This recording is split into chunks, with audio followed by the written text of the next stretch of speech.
Amigos, ¿cómo están? Espero que bien, espero que estén teniendo un buen día, unas buenas tardes, unas buenas noches. Hoy tenemos por fin uno de estos episodios que vengo postergando desde hace un montón de tiempo porque se trata de un tema pesado. Tenía que hacerme con un par de lecturas que siempre postergo y creo que nunca hallaba el momento para ya animarme. Sin embargo, este episodio era una promesa constante. Siempre les decía, ya va a salir en cualquier momento. Y para no quedar como un fraude, les tengo por fin el episodio de Lolita. Si piensan en Lolita de Nabokov, es probable que se les venga a la mente un par de anteojos en forma de corazón o una niña sugerente comiendo una paleta de caramelo. También se les viene a la mente el póster de la peli o este infame término niña-mujer. Sin embargo, creo que si le damos un par de vueltas al tema, surgen más conversaciones interesantes, como el miedo femenino a envejecer, como el cliché de la colegiala en la industria del porno, también pienso en el capital erótico de las mujeres, la romantización del abuso patriarcal, o cómo la mirada masculina pervirtió algo tan puro y tan inocente como nuestras infancias.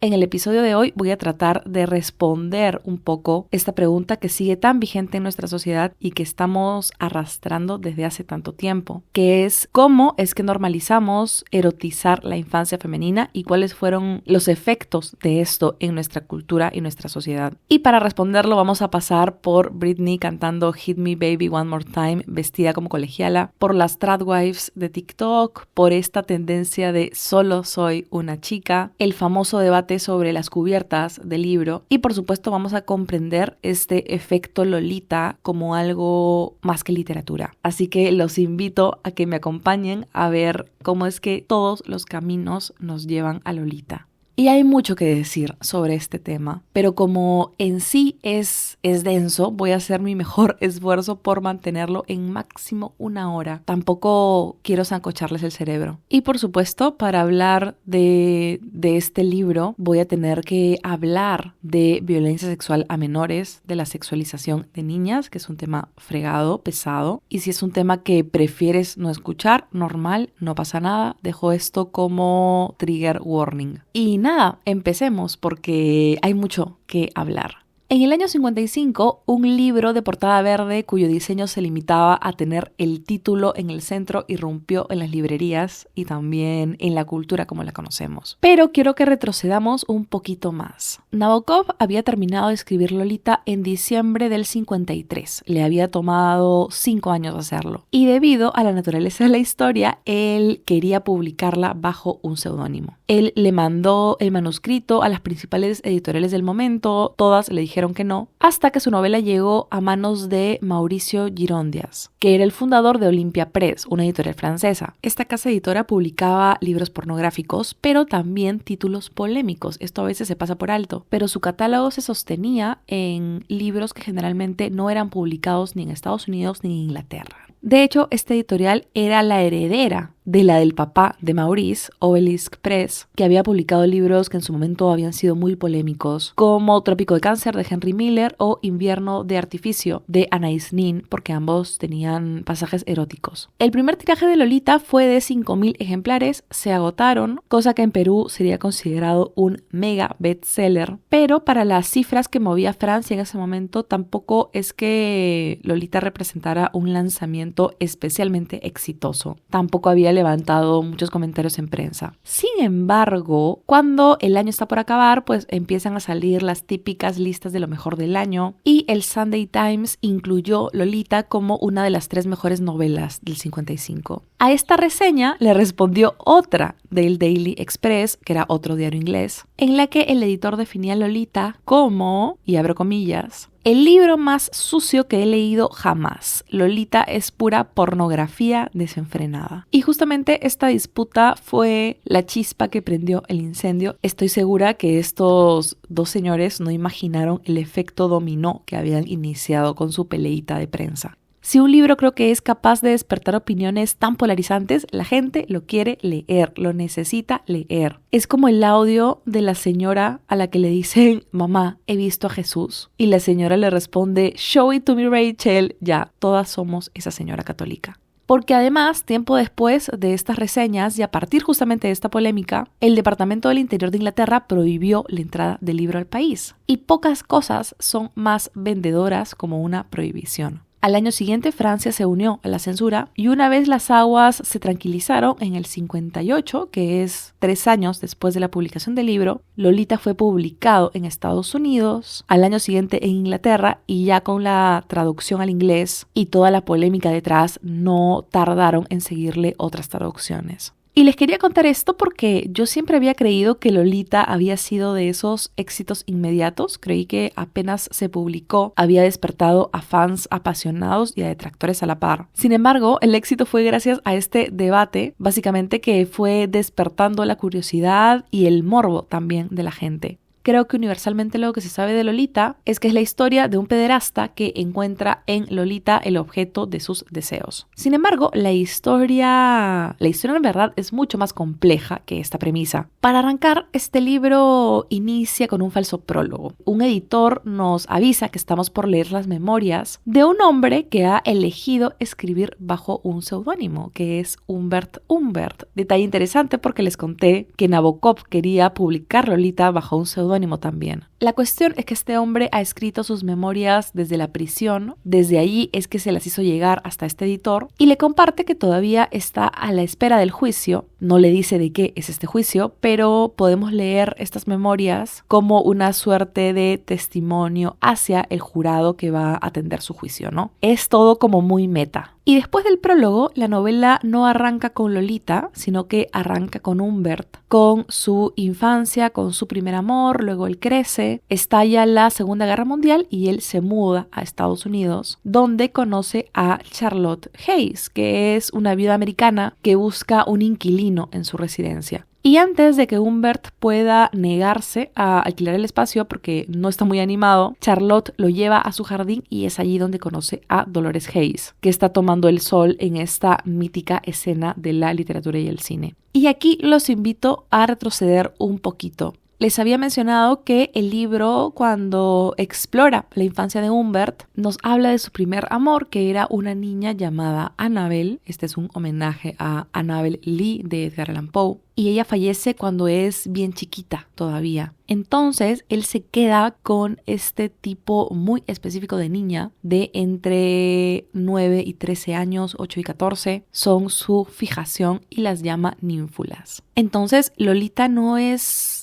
marca el inicio de esta perversión de Humbert Humbert, porque este sujeto ya era un pedófilo. Sin embargo, ese día que conoce a Lolita es como si cruzara una línea que antes hubiese sido prohibida para él. Y antes que nada quiero detenerme justo en Annabel, que fue el primer amor de Humbert. Y utilizo la palabra amor porque obviamente él también era un niño en ese momento. Y quiero tomarla a ella y a las otras ninfulas que estuvieron antes de Lolita para Humbert para extrapolarlo a cómo se erotizó la infancia femenina antes de que existiese Lolita. Siento que la muestra más evidente de este tema es cómo las mujeres tenemos tantas presiones sociales e inseguridades alrededor de nuestra edad. Desde el inicio de la historia, básicamente, la belleza de las mujeres estaba muy vinculada a la edad en la que éramos fértiles, ¿no? Las mujeres adultas perdían su valor como personas porque ya no podían proveer a una familia de hijos. La juventud de las mujeres se consolidó desde muy temprano en la historia como nuestro capital social. Al inicio por el tema de la maternidad, por supuesto, pero más adelante el tema dejó de ser solo ese. Cuando hubo un boom de la industria de la belleza, lo importante era conseguir cremas antiarrugas, tintes que escondieran las canas, corsets que acercaran a las mujeres lo más posible a las siluetas que tuvieron cuando eran jóvenes, incluso adolescentes. Y desde su creación, la industria de la belleza siempre ha ido por más y por más y por más, porque sabe que vivimos en un mundo patriarcal y también sabe que el miedo a envejecer que tenemos las mujeres se sostiene de hechos fácticos. Cuando te ven adulta, por ejemplo, prescinden de ti para algunos trabajos. Te tratan diferente, se burlan de ti, te dicen señora o menopáusica de forma despectiva, te minimizan, etc. No es solo una cuestión de sentirnos deseadas o no. Me refiero realmente a cómo nos percibe y trata la sociedad. Y este es un tema que arrastramos desde hace años y siento que no ha perdido vigencia. Lo vimos hace poco en La Sustancia, por ejemplo. ¿Y por qué creen que fue la peli favorita de muchas mujeres del año pasado, mientras que sus mayores detractores siempre eran hombres? ¿Por qué será? Qué cosa tan extraña. Y es que claro, cuando los hombres empiezan a encanecer es como si tuvieran sex appeal, ¿no? Las canas son sinónimo de hombre experimentado, de hombre maduro, mientras que las canas en las mujeres son sinónimo de descuido, de mujer en debacle. Y esto es algo con lo que nos topamos en nuestra cotidianidad. Por ejemplo, pienso en los filtros de Instagram, ¿no? Que nos levantan los ojos, nos afinan el rostro. También lo vemos en nuestro chat de amigas, cuando alguna confiesa que se está empezando a teñir el cabello. En esta obsesión enfermiza alrededor del skincare, de la que ya me he quejado, tenemos a niñas de 12 años haciéndose el skincare. Es una absoluta locura. También pienso en esta operación fabulosa que se hizo en Lindsay Lohan, que volvió al internet loco porque todos quieren rejuvenecer 15 años como ella. Y también me hizo pensar en esta alegría absurda que se desata en nosotros cuando alguien nos dice que no parecemos de nuestra edad, sino que nos vemos súper menores. Somos una sociedad que le permite muchas cosas a los hombres y a las mujeres no se nos permite envejecer. Este es un tema durísimo y que está presente en la sociedad y en los contenidos culturales que consumimos también desde hace como, 100 años. Las actrices de Hollywood envejecían y desaparecían del mapa, mientras que los actores podían seguir siendo galanes eternos. Es algo que sigue pasando. Y cuando una mujer se deja las canas, es noticia porque se ve vieja. Pero cuando se opera demasiado y se le ve muy plástica, también es noticia porque se está aferrando a su juventud y parece una desquiciada ridícula. Pienso en cuántas veces he escuchado que se le ha dicho a una mujer que no se ponga determinada ropa porque eso la avejenta, usando la avejenta por supuesto de forma derogativa, cuando nunca he escuchado a nadie decirle a un hombre que algo lo avejenta. Entonces tenemos a la mujer adulta que se ve adulta como un objeto indeseable, como un objeto minimizado por la sociedad. Y del otro lado de la balanza tenemos a Lolita. No es casualidad, por ejemplo, que a medida que la industria de la belleza fue facturando más y más millones de dólares, fuese generándonos más inseguridades que nos lleven a compararnos a cuando éramos niñas. Por ejemplo, la depilación. Se nos vende que una mujer hermosa y bella y deseable pues tiene que estar totalmente depilada. ¿Y quién más no tiene vello? Las niñas. Incluso en los últimos años se han puesto muy de moda estas cirugías o tratamientos de rejuvenecimiento vaginal, ¿no? También de blanqueamiento vaginal, ¿no? De toda esa zona. Que nuevamente te vende la idea de que tu vagina debería ser como cuando eras una niña, cosa que no tiene ni el más mínimo sentido. Si tu cuerpo ha cambiado es porque han pasado los años y tu cuerpo no está diseñado para verse por siempre como si tuvieras 13.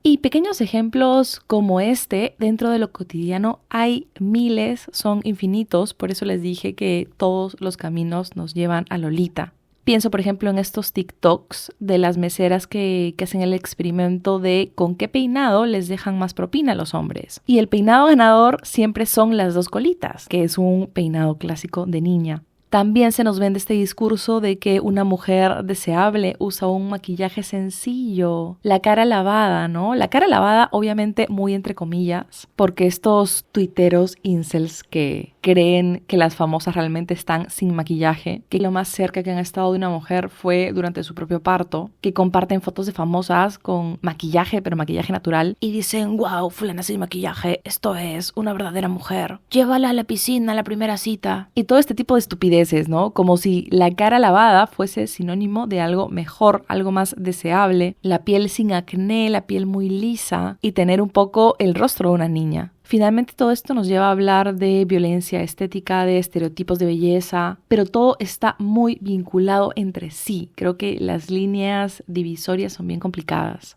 Incluso pienso en todo este movimiento digital de las tradwives que tanta conversación generó hace un par de meses. Las tradwives son estas mujeres que se comportan un poco como niñas cuando jugaban a la casita. Ellas adoptan un tono de voz muy delicado para sus videos, imitan la voz de una niña, literalmente se llama la baby voice. Además, estas mujeres son la encarnación de una persona inocente, pura, se visten con ropita vintage, como una muñequita incluso, y todo su lenguaje corporal y visual refuerza refuerza la desigualdad que tiene con su marido. Él es el rey de la casa y ella está por debajo. Y esta estructura también nos hace pensar en los niños dentro de las familias, ¿no? Creo que la figura de la mujer se infantiliza y se vuelve deseable, cosa que se contrapone totalmente con la figura de la mujer que envejece y que habla como una adulta. Y creo que es muy fácil vincular todo este fenómeno tradwife y recuperar los valores tradicionales de la feminidad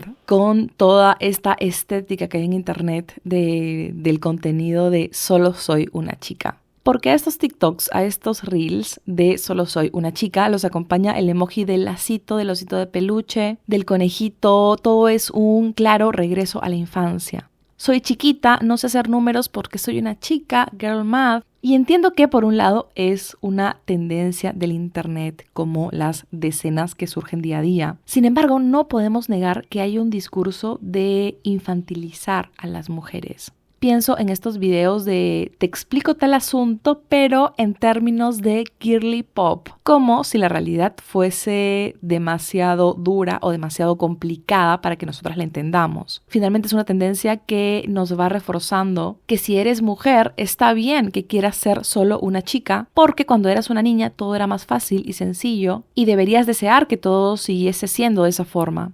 Y esto, sin querer, va dejándoles el mundo real a los hombres. Y sí, yo sé, es solo un TikTok, es solo una moda, pero cuando hay una tendencia tan grande y se refuerza por todos lados y que además, sobre todo, son apropiadas por las marcas y por las grandes corporaciones, creo que tenemos que ver ese lado del discurso también. El capitalismo nuevamente siendo el gran villano del podcast. Yo sé, me repito mucho, amigos. Pero no es casualidad, finalmente, que las marcas se apropien tanto de ay, solo soy una chica y quiero comprar en Aruma, solo soy una chica y quiero comprar en la librería incluso. Nos prefieren chicas porque las niñas se encaprichan con cosas y lo quieren y se los compran. Las niñas no son críticas. Y todo esto se vincula definitivamente a la glorificación alrededor de la infancia femenina. Y que muchas veces refuerza que nuestro lugar en la sociedad no es el de una adulta, sino que está como por un escaloncito debajo. Entonces, ¿cómo no hablar de Lolita cuando tenemos esta conversación? Y eso que todavía no estoy hablando de todo el apartado sexual del asunto. Por supuesto que he mencionado que la juventud en las mujeres es más deseable, es un capital social, pero es un capital erótico también. Y siento que justamente Lolita fue la pieza cultural, no me quiero referir a Lolita como un libro, sino como una pieza cultural que cambió las reglas del juego. La juventud de las mujeres era un capital social, como les digo, era un objeto de deseo y definitivamente había mucha sugerencia alrededor de las mujeres jóvenes, habían subtextos eróticos y tal. Sin embargo, creo que con Lolita se abrió una puerta que no hemos podido cerrar y que inició una erotización mucho más desvergonzada de la infancia femenina. Yo soy una gran fan de Britney y una de las primeras cosas en las que pensé fue en cómo esta chica irrumpió en los 90 en la escena pop y se convirtió en la mujer más sexy del mundo vistiendo uniforme escolar. Esto cuando tenía 16 años. 15 años antes de eso, Brooke Shields había posado desnuda a los 10 años para una revista y encarnó a una prostituta a los 12. Yendo un poco más cerca, quizás a tu sex shop de confianza o la más cercana que tengas. Seguro si vas a encontrar un traje escolar a la venta, un traje escolar muy sexy. Y si buscas colegiala en páginas porno, estoy segura de que te salen miles y miles y miles de resultados. Entonces, ¿ustedes creen que fue casualidad que Britney saliera cantando Hit Me Baby One More Time con 2 colitas y moñitos para convertirse en el sex symbol de la década? Por supuesto que no. El equipo sabía perfectamente lo que estaba haciendo. Sabían el imaginario al que estaban apelando. De hecho, estuve buscando cuándo se popularizó el personaje de la colegiala en el porno y encontré que esto se dio en la edad de oro del porno, que se dio más o menos entre los 70s y 80s, ¿no? Que era una época en la que en Playboy salían chicas con trajes de colegio. La industria del porno empezó a ganar un montón de dinero y este cliché era uno de los éxitos del mercado. Y por supuesto, todo esto en un mundo post-Lolita.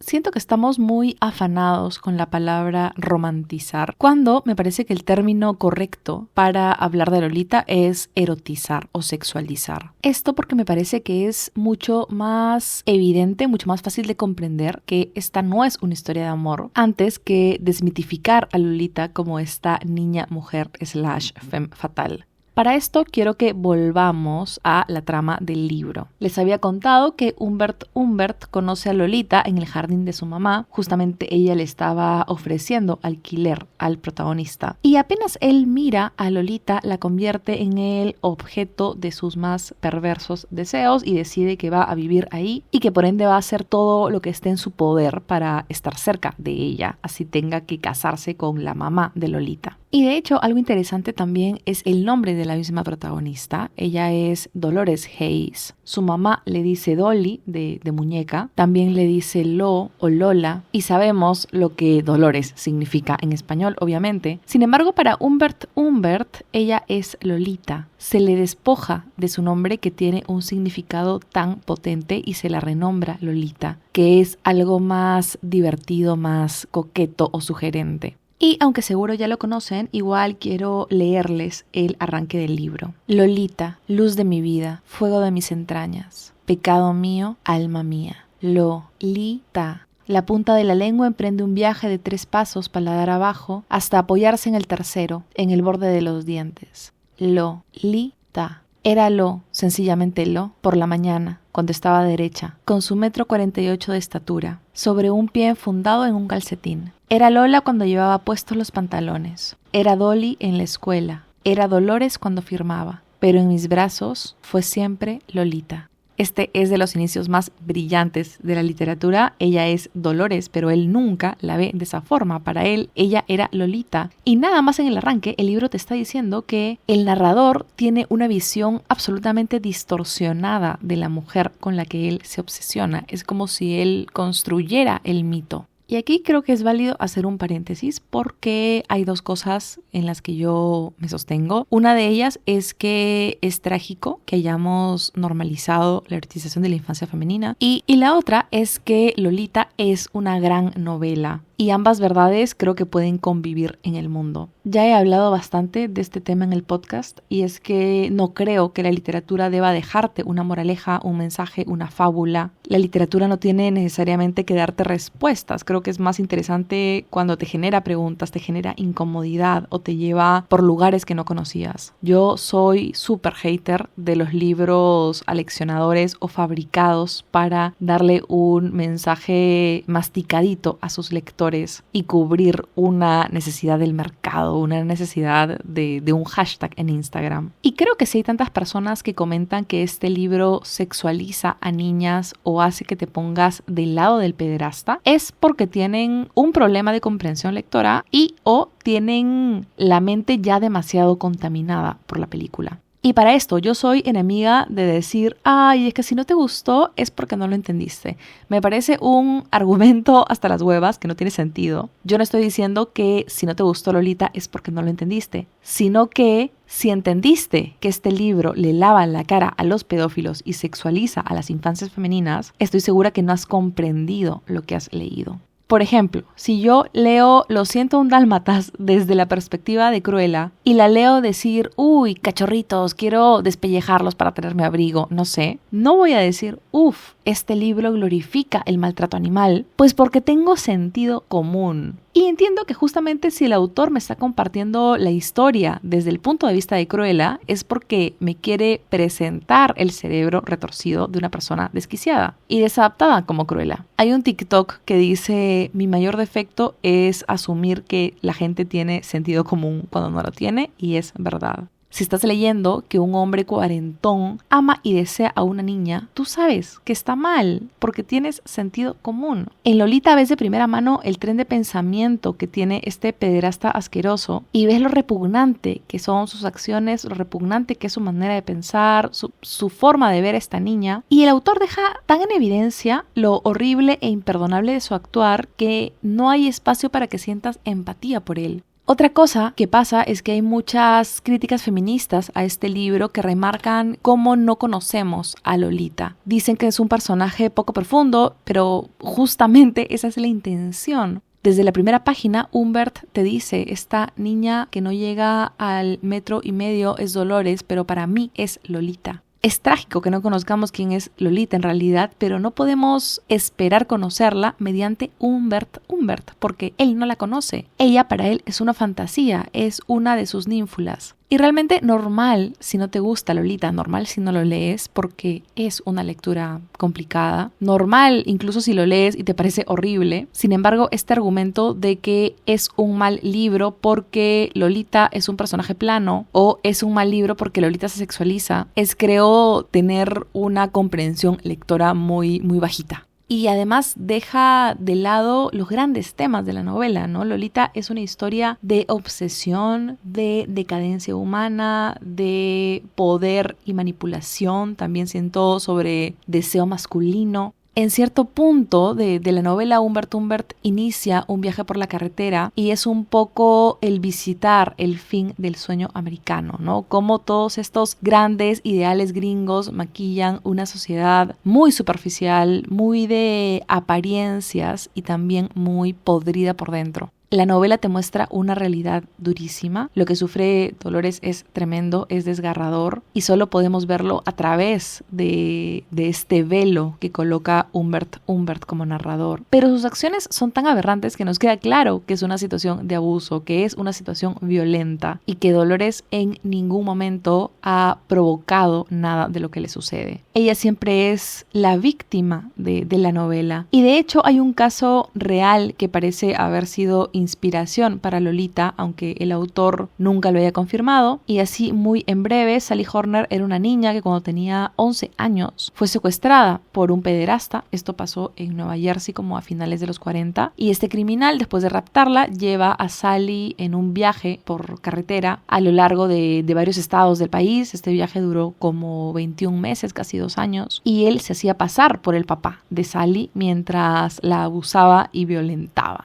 Los paralelismos son muy claros con la obra de Nabokov. Si les interesa el tema o el true crime, hay 2 libros sobre este caso. Uno es La auténtica Lolita, de Sarah Wainman, pero este tiene críticas bastante malas, la verdad, en parte porque hay poquita información del caso, y este es un libro de no ficción. Muchos lectores en su lugar recomiendan Rust and Stardust, que vendría a ser Óxido y polvo de estrellas, de T. Greenwood, que no es no ficción, sino que es una novela, una ficción a partir de la vida de esta niña, y al parecer es una historia que aborda el tema del abuso con mucho respeto y con el objetivo de visibilizar este tipo de casos. Contándote muy en breve el caso de Sally Horner, tú sabes que ella fue una víctima y lo mismo pasa con Lolita, no hay espacio a dudas. Sin embargo, yo creo que es como si hubiese un trecho importante entre la Lolita del libro y la Lolita que se retrata en la cultura pop. Y es aquí cuando entra un factor importantísimo que es la película. Les repito, Lolita es tan grande que no podemos concebirla solo como un libro, sino mejor como una pieza cultural. Igual, y también tenemos un musical estrenado en el 71, tenemos 3 óperas, un ballet y una incontable cantidad de adaptaciones al teatro. Sin embargo, la versión que más impacto cultural consiguió fue la cinematográfica, y hay 2. Una del 62 y la otra del 97.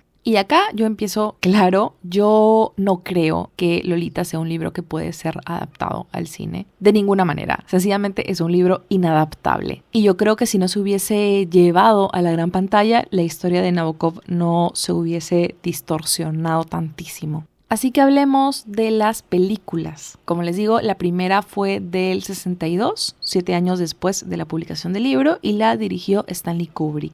Y el principal cambio entre el libro y la película es que Lolita pasa de ser una niña de 12 años a ser una adolescente de 17. La elegida para encarnarla sería Sue Lyon, una niña de 14 años que pese a su edad realmente era una niña que parecía mayor de lo que era. Y esto lo digo porque se buscó desde el equipo de la película que la protagonista se viese mayor. De hecho, el productor de la peli, James Harris, iba a declarar lo siguiente: cuando la elegimos nos aseguramos de que fuera un objeto sexual definido, no algo que pudiera interpretarse como pervertido. Queríamos que pareciera una historia de amor y nos sintiera muy comprensivo con Humbert.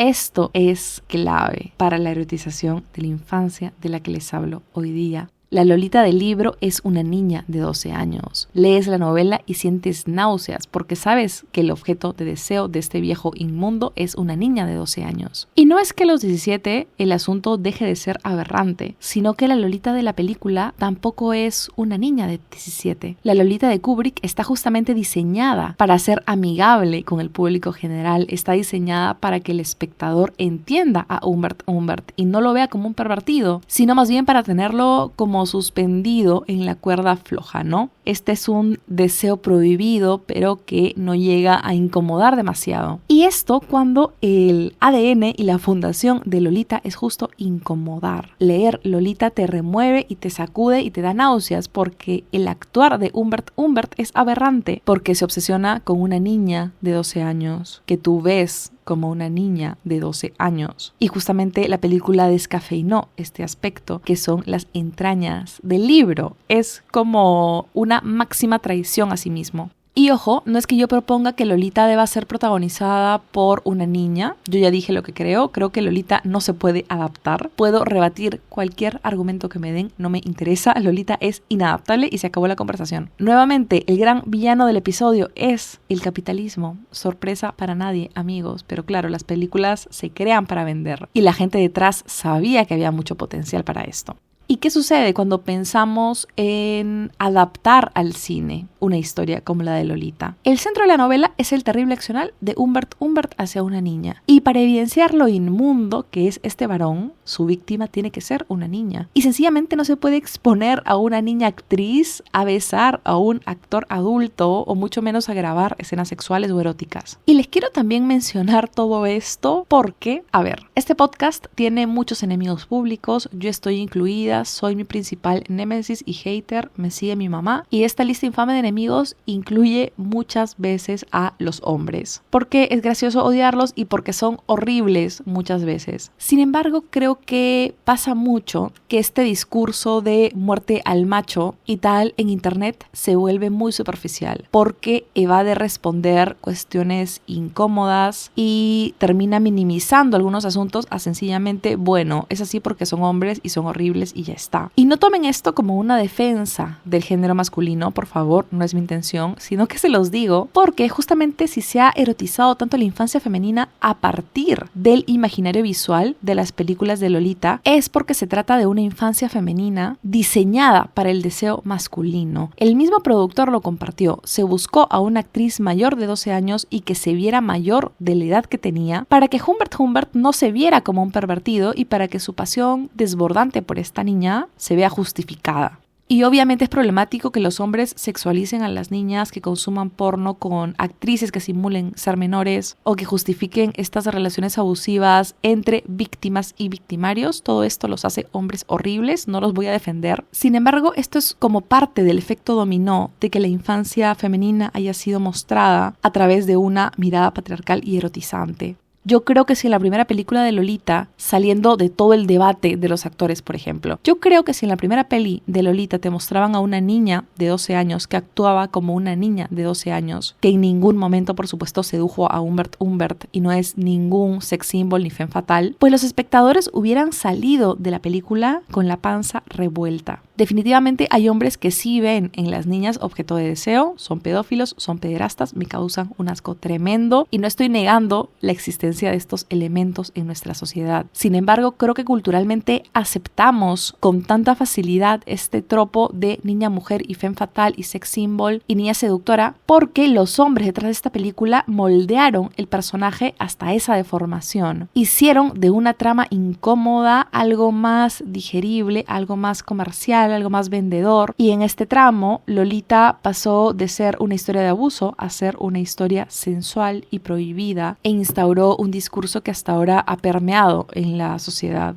Porque Lolita te presentó a una niña que podía ser perversa o seductora, agrandada, y ahora cuando le suceden cosas a niñas, no falta el comentario que pone, bueno, es que ella se lo buscó, bueno, es que seguro ella estuvo insistiéndole, bueno, es que ella se ve mayor y tal. Se revictimiza a las niñas y a las mujeres porque se les compara con un arquetipo irreal, a una fantasía erótica que se masificó para el público general. Y esto es algo también muy presente en la literatura. A mí me pasó leyendo Klaus y Lucas de Agatha Christoph, que nos presenta una escena de violación que termina con la víctima muerta. La víctima es una niña que tiene como 10 o 13 años, no recuerdo bien. Klaus y Lucas encuentran a esta niña desnuda, muerta sonriendo, y la madre de ella les dice que murió siendo violada y fue muy feliz. La frase exacta fue ella la que llamó a los soldados. Salió a la carretera, les hizo señas para que vinieran. Eran 12 o 15. Y mientras le pasaban por encima, ella no dejaba de gritar: ¡qué contenta estoy! ¡Qué contenta estoy! Venid todos, venid otro aún. Ha muerto feliz, follada hasta la muerte. No podría imaginar a una mujer diciendo que quiere morir feliz, follada hasta la muerte, por varios hombres, mucho menos a una niña. Sin embargo, siento yo que Lolita generó un espacio para que las niñas en la literatura o en el cine sedujeran a hombres, y su actitud de femme fatale justificara las acciones de estos hombres. Finalmente ellos son los que caen en la trampa, pobrecillos, y ellas son las provocadoras, las incitadoras. Y este discurso, como les digo, escapó de lo literario y lo cinematográfico para instaurarse en nuestra cultura y sociedad como la conocemos. Y el daño que esto causa todos los días es enorme. A partir de este personaje se erotiza el abuso, se sexualiza, se romantiza también. Justo por este episodio encontré que un término muy utilizado en el porno es barely legal, apenas legal. Esto como para cubrirse en el sentido de, oye, no estoy diciendo pedófilo, ¿no? Es legal. Pero ¿por qué rayos buscarías ver cómo una persona que es apenas legal mantiene relaciones? Es un asunto totalmente asqueroso. Esto también me lleva a pensar en el hentai, en cómo se sexualizan a las adolescentes, los uniformes escolares. Y esto también en animes que ni siquiera son de corte erótico, pero las mujeres tienen unas tetas inmensas que rebotan a cada paso que dan. Finalmente es como si el ente patriarcal hubiera pervertido la infancia femenina y nos lo hubiera arrebatado todo hasta cierto punto. Esto porque muchas de nosotras fuimos acosadas por primera vez cuando éramos niñas, cuando vestíamos uniforme de colegio incluso. Vivimos en un mundo en el que venden trajes de colegialas en sex shops y los tenemos asumido como normal. Vivimos con una industria del porno que busca que sus actrices parezcan niñas y lo tenemos asumido como normal. Y honestamente yo ya no creo que esté en nuestras manos poder remediar esta situación en general. Por otro lado, y pasando quizás a algo un poco menos denso, cuando se hace la película es cuando surgen los lentes de corazón, los chupetines, todo este imaginario gráfico tan potente alrededor de Lolita.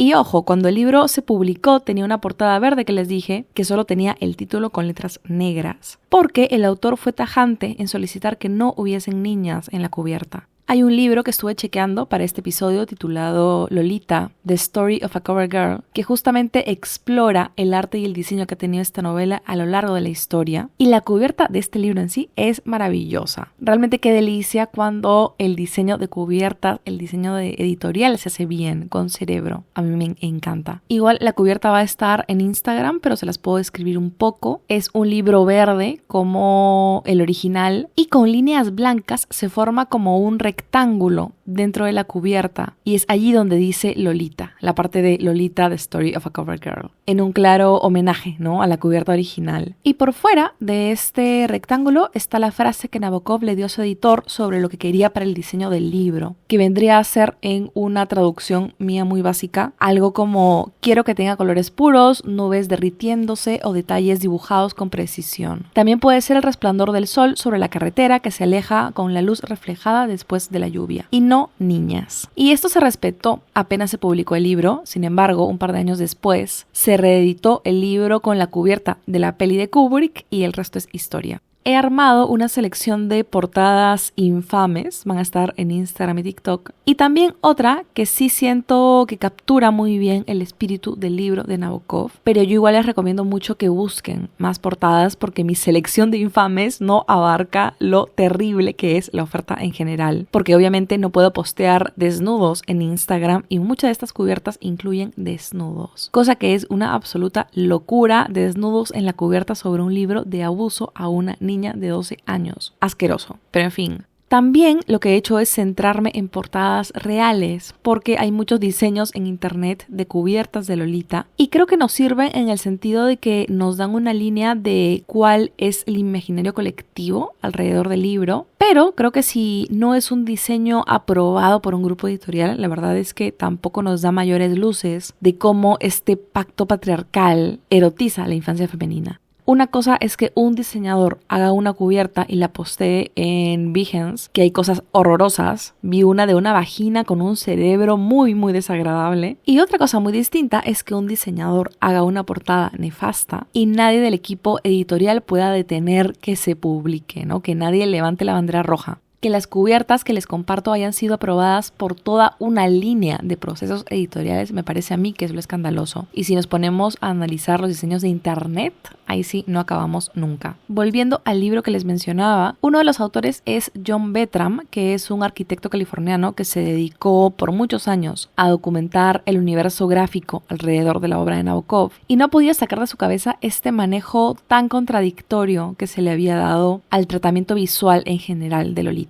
Y por esto es que se une al catedrático de literatura rusa, Yuri Levin, no solo para escribir el libro que les menciono, sino también para iniciar un proyecto llamado The Lolita Book Project, cuyo propósito era diseñar portadas un poco más conceptuales, puede ser, o más cercanas en sí a lo que Nabokov quería para su obra y más acorde al planteamiento del libro, porque es verdad que algunas sí que incluyen niñas. A mí me encanta hablar de diseño editorial, quiero hacer otro episodio hablando un poco de eso y por eso quiero detenerme un poco aquí porque hay un par de cubiertas de este proyecto que me gustan un montón porque siento que generan contrastes interesantes de explorar y además te plantean que puede haber una niña en la cubierta sin llegar a ser grotesco, sin llegar a ser sensual o erótico. Por ejemplo, la primera que se me viene a la mente es una que tiene como el fondo de piel, se ve una piel lisa y tersa. Se ve como una suerte de pliegue que podría ser el de la axila y el título está por encima de la piel y junto a él hay una mosca asquerosa. El concepto me encanta, es sencillo, funciona y está muy alejado de las cubiertas que se publicaron justo después de la película. Además, esta idea de tener este bicho asqueroso sobre algo impoluto y puro, este intruso que contamina la piel, me parece que funciona muy bien. También hay otra cubierta de un chupete roto, como si le hubieran dado un golpe, y creo que funciona también. Siento que los elementos infantiles funcionan siempre y cuando no se eroticen. Y en esto es muy importante el cuidado del detalle, creo. El chupete roto me lleva a pensar en la inocencia perdida, en el fin abrupto de la infancia, me lleva a pensar en violencia. Y qué importante es el lenguaje visual, porque si este chupete que les menciono es un chupete redondo, pero si este chupete hubiese sido en forma de corazón, creo que el mensaje hubiera sido otro. Además, la tipografía de Lolita es como la letra que hubiese podido hacer un niño, como con lápiz. Sin embargo, si la letra hubiese sido diseñada como si fuese el trazo de un labial, el mensaje sería otro. Esto es bien interesante alrededor del diseño editorial. Me acuerdo que hace un par de años Anagrama relanzó Lolita. Ellos originalmente tradujeron el libro con la cubierta de la peli del 72. Y por supuesto, esta fue una portada diseñada en el 86. Nos mostraba a una eternamente joven y seductora Sue Lyon encarnando su personaje más icónico, mientras lamía su infame paleta de corazón. Sin embargo, en el 2018, la editorial decidió darle un giro a sus cubiertas y relanzó muchas de sus colecciones, entre las que estaba incluida la Biblioteca Nabokov.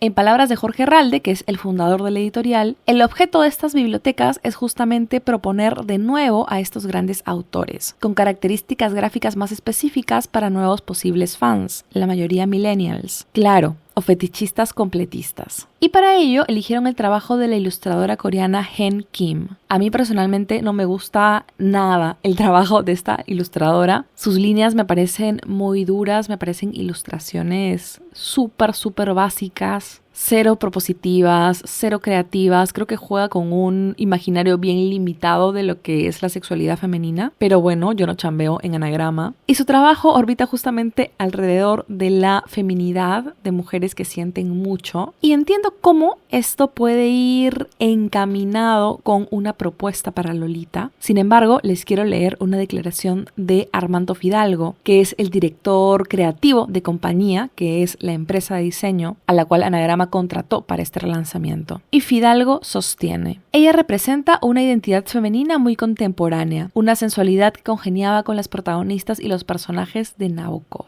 Y me pregunto, si van a relanzar la colección y la cubierta de Lolita en el siglo XX, ¿es de verdad necesario seguir hablando de una protagonista sensual cuando nos referimos a una niña abusada? Y ojo, yo apenas vi la cubierta nueva hace años, se me hizo una propuesta mucho mejor que la del póster. Creo que hasta cierto sentido lo es. Igual se la describo un poco, es una mujer atravesada por una suerte de llave o tijera. Visualmente se juega con este elemento como de cuerda, de estos juguetes que tienen como un mecanismo atrás que debes girar para que se muevan. Pero la parte de adelante que atraviesa a la mujer de la cubierta se ve punzante. Y aparte todo su lenguaje corporal nos indica que está atravesando dolor. Y definitivamente es una ilustración que nos habla de abuso, de violencia, de manipulación. En todo ese aspecto siento que sí funciona. Sin embargo, la protagonista de la ilustración es claramente una mujer. Es una mujer con senos y es una mujer como en ropa de baño. No es una niña. Entonces hay igual una cosa que me descomputa.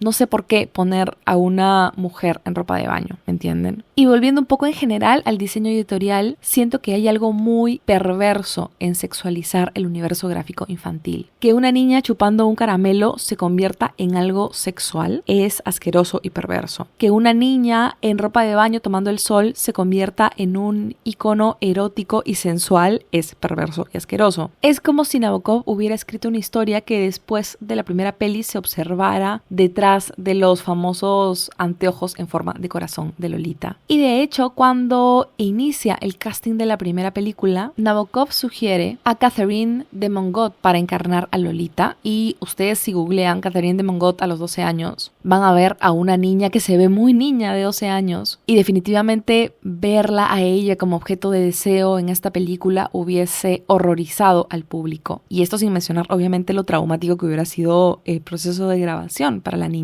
Porque igual hay una cosa muy perversa con las niñas y Hollywood. Natalie Portman fue muy sexualizada cuando saltó a la fama por un personaje infantil que ni siquiera es que tuviese alguna carga erótica. También les comenté el caso de Brooke Shields, que se convirtió tristemente en un ícono sexual a los 10 años, después de protagonizar una sesión de fotografías desnuda y también de encarnar a una prostituta. Y estos casos sin mencionar cómo las actrices jóvenes han sido víctimas de predadores de la industria cinematográfica. Y además, cuando salimos de esta casilla de abuso, hay casos igual de problemáticos como el de Dominic Swain, que encarnó a Lolita en la adaptación del 97. Y no es que ella haya declarado ser víctima de abuso cuando actuó en la peli, pero claro, ella tenía 17 y tuvo que hacer escenas de amor con Jeremy Irons, que en ese momento tenía 48. Creo que resulta demasiado inocente pensar que tener a un adolescente de 17 años grabando escenas eróticas con un hombre más de 30 años mayor que ella no va a impactarla de alguna forma. Sé que utilizaron dobles de cuerpos para algunas escenas de desnudo y tal, pero las escenas que muestran la cara de Lolita son escenas que grabó Dominic.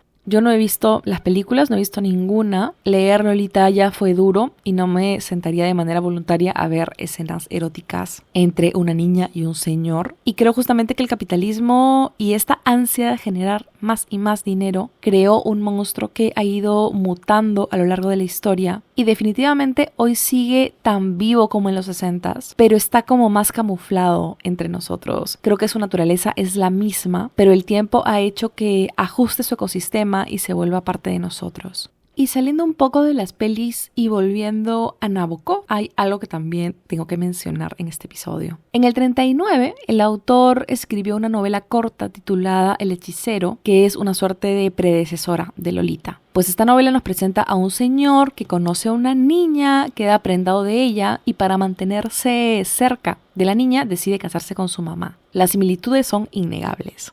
Además, en otra novela suya publicada en el 32, titulada Risa en la oscuridad, se nos presenta a una adolescente de 16 años que atrae mucho a un adulto. En El regalo, que es otra novela, un personaje comenta que escribiría una novela sobre un hombre que se casa con una viuda para de esa forma acercarse a su hija, que es una niña. Por último, en su novela póstuma titulada El original de Laura, se nos presenta a Hubert H. Hubert, que es un hombre mayor que abusa de una niña. Y a ver, hay muchas personas que ven en este patrón algo problemático porque infieren que si Nabokov escribió de manera recurrente de este tema es porque habla de su experiencia personal como predador sexual o de alguna fijación particular en niñas, lo cual sería muy problemático, por supuesto. Y creo que esta visión, por un lado, limita mucho a los artistas en el sentido que es extraño cuestionar los temas que cada artista desea abordar en sus creaciones, porque esto abre la puerta a que cuestionemos decisiones creativas que finalmente son elecciones personales de cada artista. También creo que en el internet actualmente hay mucho fan de la brutalidad, ¿no? Y de que alguien salga vociferando a decir Nabokov era un enfermo porque abordaba siempre estos vínculos perversos de hombres y niñas y tal. Y fijo tendría muchos likes. Un video así, un TikTok así sería viral. Pero la verdad es otra. Déjenme que les cuente. La familia Nabokov solía veranear en una mansión a las afueras de San Petersburgo cuando el autor era un niño. En la primavera de 1907, cuando Nabokov tenía 8 años, él estaba reunido junto a su familia en el comedor cuando todos salieron a tomar un café a la terraza. Sin embargo, el tío del niño le pidió que se quedara junto a él en el comedor y el niño le hizo caso. Allí sentó al pequeño en su regazo, lo empezó a acariciar y le susurró al oído palabras que avergonzaron e incomodaron al niño. Felizmente su papá no tardó en entrar, el niño notó que estaba enojado y le dijo a su cuñado que saliera con el resto de la familia a la terraza y mandó a Vladimir a su cuarto. Esa misma noche, el tío se acercó a la habitación de Vladimir, le pidió que le enseñara su colección de mariposas y mientras la veían, el tío empezó a hacerle cosquillas con su bigote y también empezó a acariciarlo y tocarlo. Estos abusos se repitieron por 4 o 5 años más. Mónica Gustova es una estudiosa de Nabokov. De hecho, ella publicó una novela que medio explora la vida de la esposa del autor, Vera Nabokov, titulada Un revólver para salir de noche. Y Gustova leyó las memorias del autor y encontró apariciones de este tío. De hecho, en el tercer capítulo de Habla Memoria, que es el libro de memorias que les digo, el autor recuerda que cuando tenía 8 años, su tío lo sentaba en su regazo, le susurraba palabras y él se quedaba como sin saber qué hacer.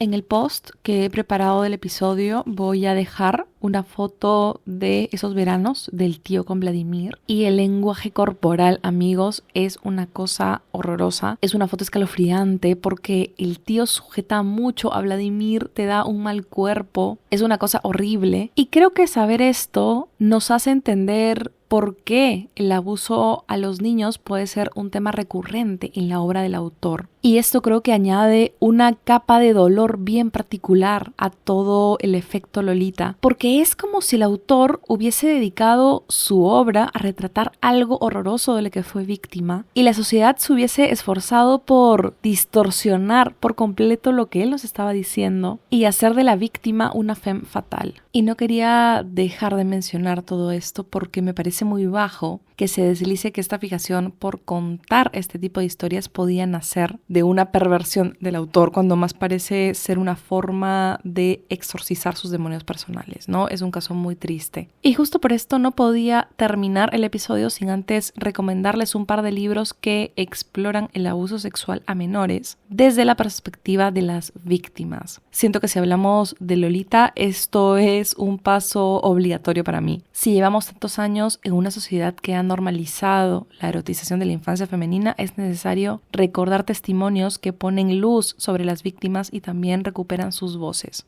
El primer libro que se me vino a la mente cuando empecé a armar este episodio fue, por supuesto, El consentimiento de Vanessa Springora, que es editado por Lumen y traducido por Noemí Sobregués. Yo les he hablado antes de este libro, que es un memoir en el que la autora cuenta que cuando tenía 13 años conoció a un autor muy conocido de Francia, que en ese momento tenía 49 años y ellos empezaron una relación sexoafectiva, eran pareja. Suena aberrante, suena monstruoso, pero es el término. Ellos tenían una vida de pareja, eran novios. Obviamente ella era una víctima y él un abusador, pero me refiero a que no era un abuso a escondidas, no era tampoco exclusivamente violencia sexual, sino que era un vínculo abusivo que abarcaba mucho más que eso.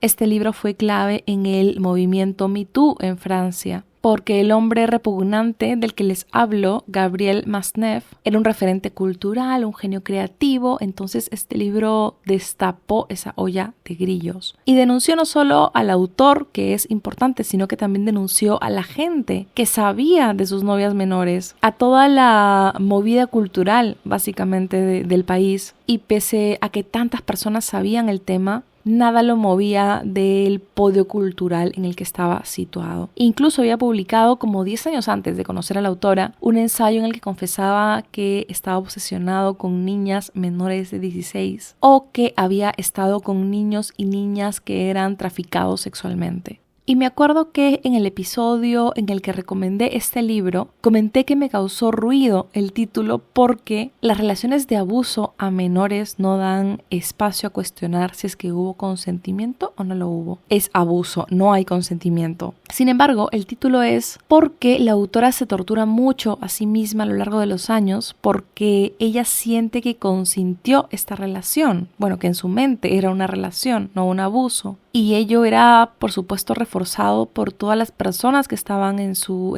círculo, incluso su mamá. Ella aceptó la relación un poco a regañadientes, pero la aceptó finalmente. Lo mismo con la alta sociedad y todos los amiguillos del autor. A nadie le alertaba demasiado que este señor de casi 50 años captara a niñas.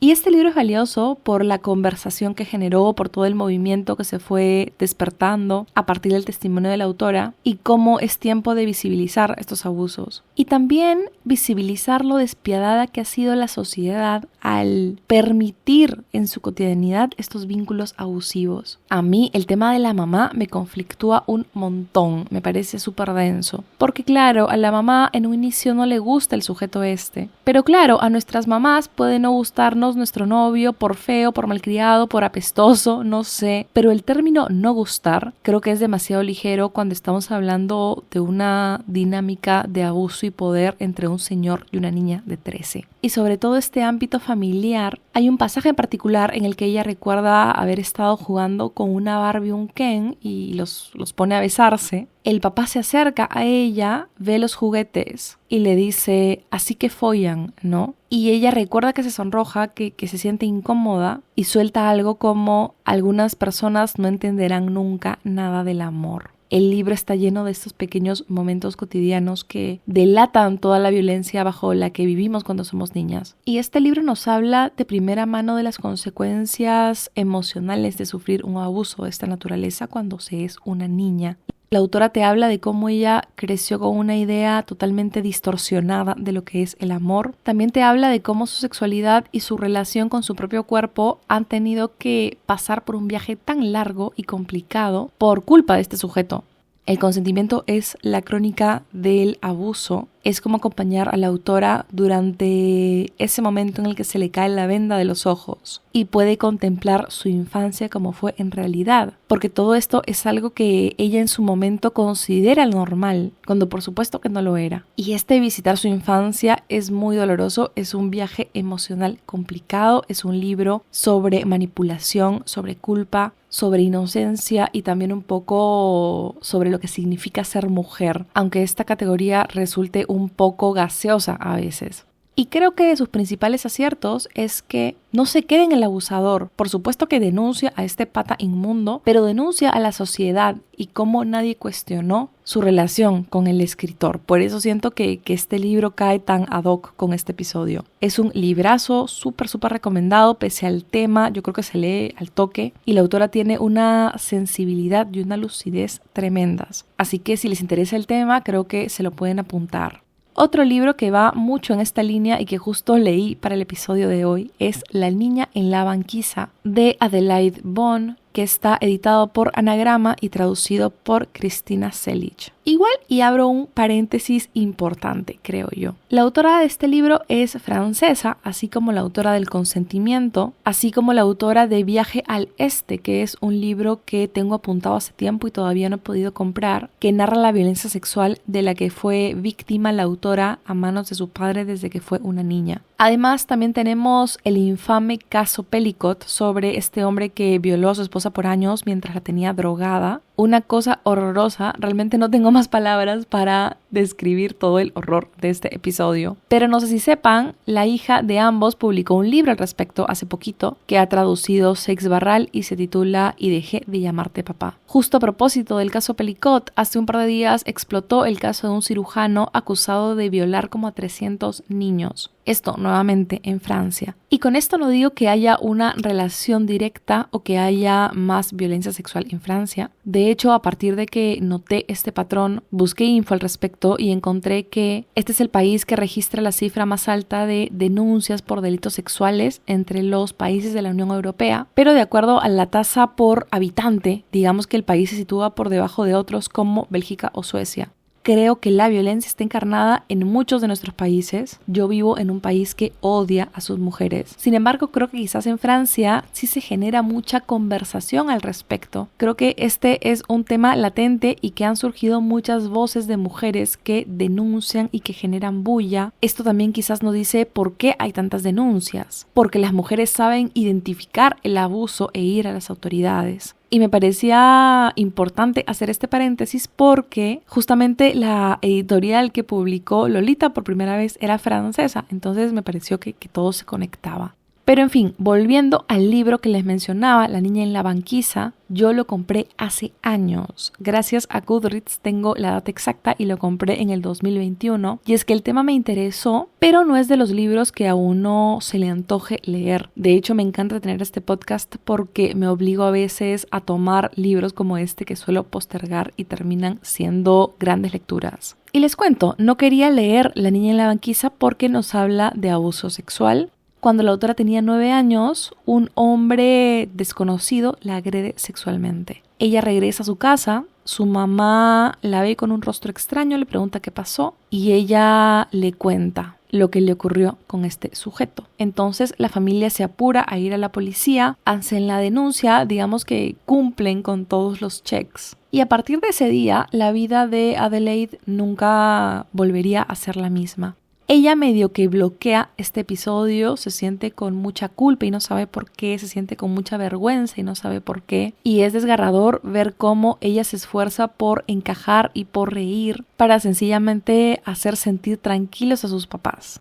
Y el asunto es que más de 20 años después de que este abuso tiene lugar, la autora recibe la llamada de la policía y le anuncian que han encontrado al agresor. En ese momento, presunto agresor, pero claro, surge la posibilidad de iniciar un juicio. Y es en este momento que Adelaide descubre que, así como ella, muchas otras niñas fueron víctimas de este sujeto. Este libro creo que orbita alrededor de dos grandes temas, que son las consecuencias del abuso sexual en niñas y también la revictimización que ellas atraviesan cuando deciden denunciar. Por un lado, es muy duro ver cómo esta niña no tiene las herramientas para lidiar con el trauma, entonces medio que lo borra. Y además, ella es una niña privilegiada, es una niña a la que sus papás creyeron, pudo denunciar, pudo luego llevar terapia. Sin embargo, esto no la libra de pasarla muy mal y de hecho, el libro incluye algunas conclusiones bien interesantes sobre el privilegio. Y la autora también genera una reflexión interesante sobre el abuso sexual en el sentido en el que, más de una vez, cuando yo he visto noticias sobre abuso a menores, cuando en la prensa se detalla que no se trataba de una violación, por ejemplo, sino de un tocamiento o una agresión, más de una vez escuché a alguien decir, felizmente pudo ser peor, incluso yo lo he pensado. Y esto sabiendo por supuesto que ambos son crímenes horribles, que el trauma para el menor es horrible, pero creo que sí tenemos ese mínimo consuelo cuando vemos este tipo de noticias. Sin embargo, este libro te demuestra lo duras que son estas situaciones, sea el abuso que sea. Además, la autora borra muchas cosas de su mente, le cuesta recordar. Su mecanismo de defensa, como les decía, es justamente olvidar. Y cuando ella tiene que llegar al juicio, ella atraviesa todo un proceso de revivir el trauma, es revictimizada, le pone las palabras correctas al abuso que sobrevivió. También hay cosas que ella recuerda una vez en el juicio que quisiera añadir a su testimonio, pero no lo hace porque se podría tomar como una contradicción. Entonces, es un libro que reflexiona mucho en el tema de la justicia y de cómo ésta trata a las víctimas. Es un libro que me gustó mucho. Me quedo con cómo estamos rodeadas de estos predadores sexuales y cómo estamos forzadas a convivir con el dolor y superarlo con las herramientas que tengamos a la mano hasta poder reconstruir nuestra relación con nosotras mismas. Es un libro muy duro, por supuesto, pero sobre todo la primera parte del libro me gustó muchísimo porque la autora repasa su vida con tal honestidad que es muy emocionante ver cómo ella pasa de estar confundida ante su dolor a comprenderlo y dominarlo y reconstruirse a ella misma.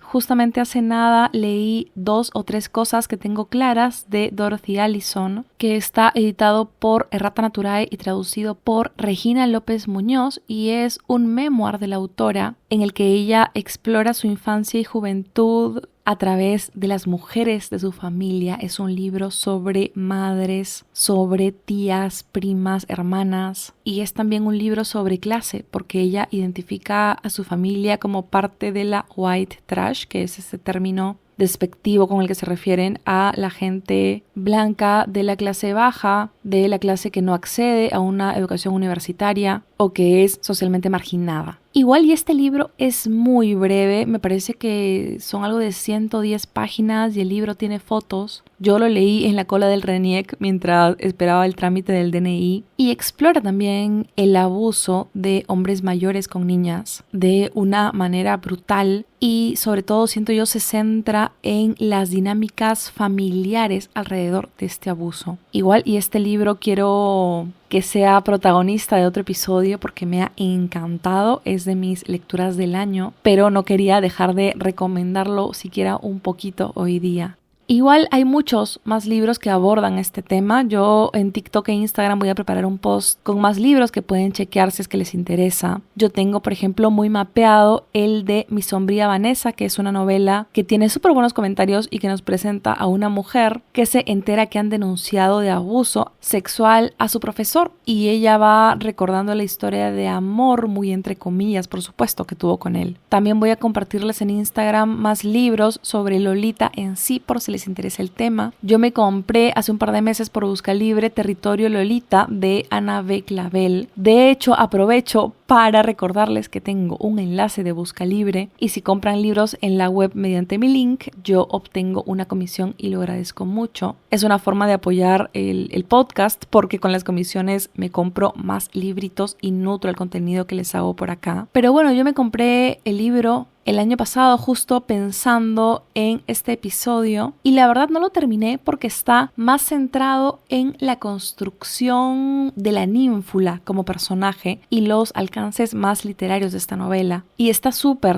interesante, está súper bien documentado, repasa estas ninfulas previas a Lolita, también repasa la fundación del mito. Tiene una estructura muy buena, parece una tesis. Y si les gustan, creo, los libros sobre libros, se los recomiendo mucho. Es un libro así para nerds de los libros. Yo soy muy fan de esta categoría. Sin embargo, mi tema con Lolita es sobre todo fuera de lo literario. Yo siento que es un libro buenísimo. Me he repetido hasta el cansancio con eso. Sin embargo, no me parece tan interesante a mí analizar sus personajes o dinámicas porque creo que todo todo es muy evidente. Tenemos a un victimario y tenemos a una víctima. Por supuesto que cada personaje tiene una profundidad, por supuesto que hay simbolismos, pero me parece que no hay demasiado por dónde escarbar si lo comparo con los fenómenos alrededor de Lolita.